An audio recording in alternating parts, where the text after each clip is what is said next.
CM Channi दोनों seat से पीछे हैं। सीएम चन्नी दोनों सीट, भदौर सीट, चमकौर साहब से वो चुनाव कई बार जीतते आए, हारे कभी नहीं है। इस बार उनको भदौर सीट भी दी गई थी। दोनों ही मालवा की सीटें हैं। चमकौर साहब से भी पीछे, और चमकौर साहब से सबसे इंटरेस्टिंग बात यह है कि उनके ऑपोजिशन में भी चरणजीत सिंह चन्नी ही है।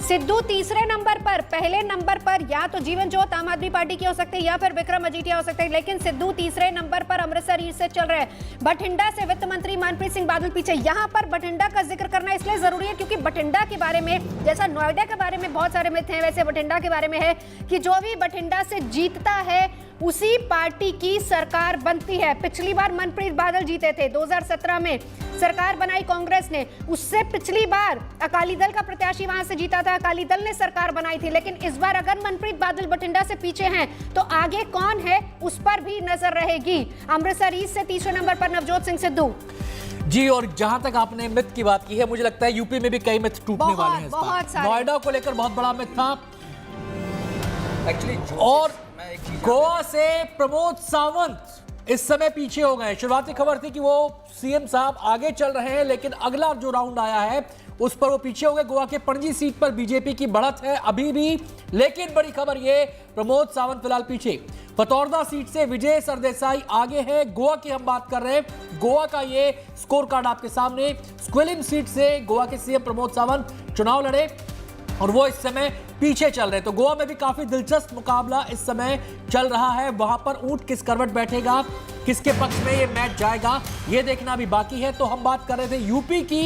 यूपी के अंदर भी कई मिथ इस बार टूटने वाले हैं। कहा जाता है कि कॉन्जिक्यूटिव टर्म्स यूपी नहीं देता किसी को। पहला मिथ ये टूट सकता है इस बार।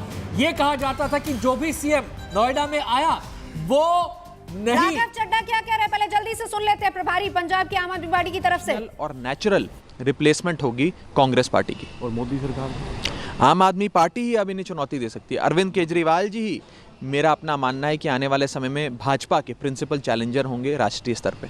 Thank you.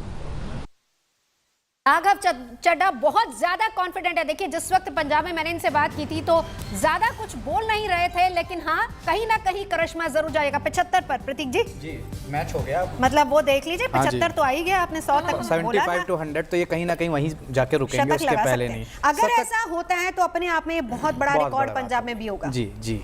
जब मैं पंजाब को एनालाइज कर रहा था, मैंने अपने पर्सनल यूट्यूब में भी इसे बोला था बार बार कि देखिए जो इस समय केशव प्रसाद मौर्य भी आगे चल रहे हैं अपनी सीट से, वो लड़े हैं चुनाव, इस समय वो आगे हैं। जी, तो मैंने यही चीज बोली थी कि पंजाब का बड़ा डिफिकल्ट होने वाला है, क्योंकि जितने भी सिटिंग लोग थे उन सब की कुंडली खराब थी। सिर्फ एक आदमी की कुंडली अच्छी थी, अमरिंदर सिंह, जिसको नुकसान हुआ पार्टी छोड़ने का। अगर कांग्रेस रखे रहती तो आज फाइट नेक टू नेक हो जाती। उनकी कुंडली बलवान थी, लेकिन जब आप किसी पार्टी में ही नहीं हो, अपनी खुद की पार्टी जस्ट बनाई। दोनों सीटों से पीछे हैं। हाँ जी, चन्नी साहब वैसे निकाल ले जाएंगे, मुझे जो लगता है एक सीट। देखिए, बिल्कुल सही कह रहे हैं। उम्मीद पे दुनिया कायम है।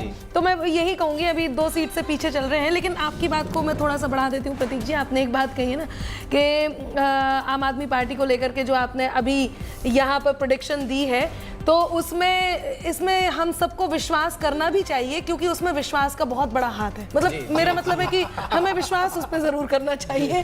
और जैसे कि 2 सीटों से पीछे चल रहे हैं। एक चीज मैं यहाँ पे बता दूं कि बहुमत से केवल 1 सीट पीछे है बीजेपी उत्तराखंड में। जी हाँ, 70 में से